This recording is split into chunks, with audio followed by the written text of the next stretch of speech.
How are you doing today? I wanted to do another video. This one, kind of an interesting pen. It gets some praise, I think, on people that are in the know, and then kind of people that aren't really into, I don't know, aren't into Pelikan, don't really know anything about them. And I think they're a great option, especially if you're looking for nibs with a little bit of flex in them. Pretty readily available, especially on eBay, or if you go to a pen show and you are able to hook up with a European seller, you can find them pretty easily. This is the Pelikan 400NN, and these models from about the late 50s through mid 60s.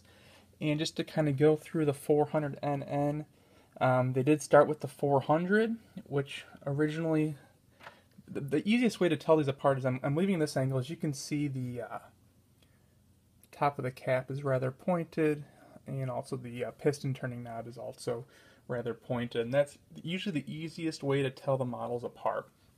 So your 400 model was made from 1951 to 1954. It has, of course, the Pelikan on the clip there, the bill on the face, and of course the vertical stripes that are semi-transparent, so you can tell the amount of ink that's in your pen. So the 400 model would have been 126 millimeters in total length. Then you would have gone to the 400N, which was only made from 1955 to 1957. The pen became a little bit longer. The knob and the cap became a little more pointed. Those were 128 millimeters in total length. And then the one we have here, the 400NN, was made from 1957 to 1965. And this is when the twist knob and the cap became much more pointed. And also the longest of the three models at 130 millimeters in total length. There's also another model that was made from 1973 to 78 by Mertz and Krell. Nothing is interchangeable in that model. So they are completely different models. Like I said, the 400NN is easy to tell because of the very pointed top and the pointed piston knob. Several different models were made, different color combinations. The green stripe black cap here is the most common. They had models with gray stripes, models with dark green knobs and caps, brown tortoise, a light tortoise. I've seen black caps with just a green ink window, and then supposedly there is a very rare transparent demonstrator that I've never seen. So these pens, like I said, are known for their flex in the nib. Prices you can find from the low hundreds all the way up to about 300 for one. You can still find them new old stock mint in their original cases. Do see them regularly, and usually go up to about $300. One thing you do want to look for on these is the nib units do come out pretty easily. I'm not going to take this one out because there is ink in the pen.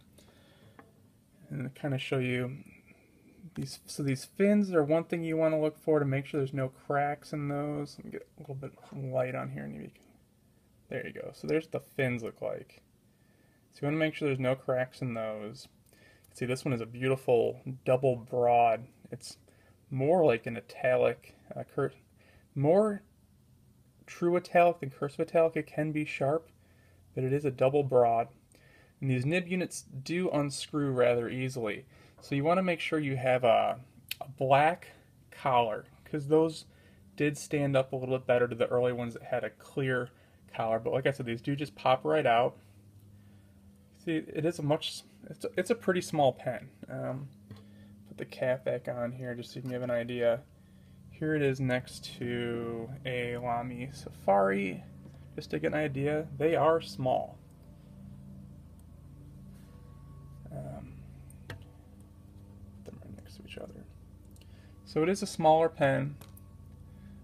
I don't have to use it posted, but just give you an idea. You know, it fits my hand pretty comfortably still.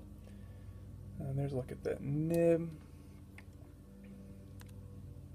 Love the double broad. I've had these in fines, mediums, extra fines. They all have a good amount of flex to them. Even this one has a good amount of flex to it.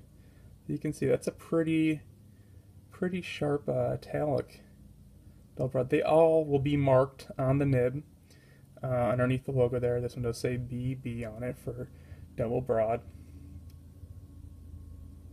You know, another thing you want to check out on these is I feel like they're getting to the age where the seals are starting to go on them. They are a plastic seal, kind of a nightmare to fix because the pistons are pressure fits. They have to be completely knocked out of the pen, and because they are celluloid, there is a little bit of shrinkage. So if you're not comfortable in ruining a pen, I would have a professional do it. Or if you're going to buy one, just check it several times with some water. But they are a plastic piston in there. The great thing, like I said, about this pen is the nib. So I'll do a quick writing sample here.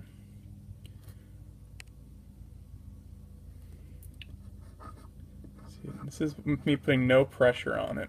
So even though, like I said, this is a double broad, it is not a broad nib. It is definitely an Italic. Like I said, I'll put some pressure on this one with the downstroke. As you can see, it just really opens up. Just a great pen, and I think they're a deal. The nibs are pretty strong. You're not going to have the problem of finding those Watermans that everyone's looking for. And some of them are just really flexible. Here's a good example. Normal writing versus just putting a little bit of pressure on it holds up really well. Really like these pens. They're nice and smooth. The nibs you can interchange. One thing I believe you can do is, let's say you did get one and the seal did fail and you've got like a 200, 400, 600 Pelikan. I believe that you can put this nib unit into one of those pens and it'll work. You want to make sure the nib length is okay so you don't have any issues with the inner cap. But they are I love these pens. I love these nibs. I've just held on to this double broad because it is just one of the smoothest writers, and I just love the line variation you can get. You can hear it is a little bit scratchy. Like I said, that is because it is definitely not a cursive Italic. This one has definitely got some, you got to be holding this one right. So absolutely love this nib. That's why I've held on to this one. You find the fines and the extra fines all over the place. I have not found another double broad like this one. It's just a great writer. As you can see, there's the downstroke with a little bit of pressure. And there's the horizontal stroke. Just love that. Alright, like I said, I think this is a great option for vintage pens. A lot of ink in these barrels, so when you get something with some flex to it and you got kind of a stub, you want a lot of ink on reserve. So just a great writing pen all around. Thank you very much for watching.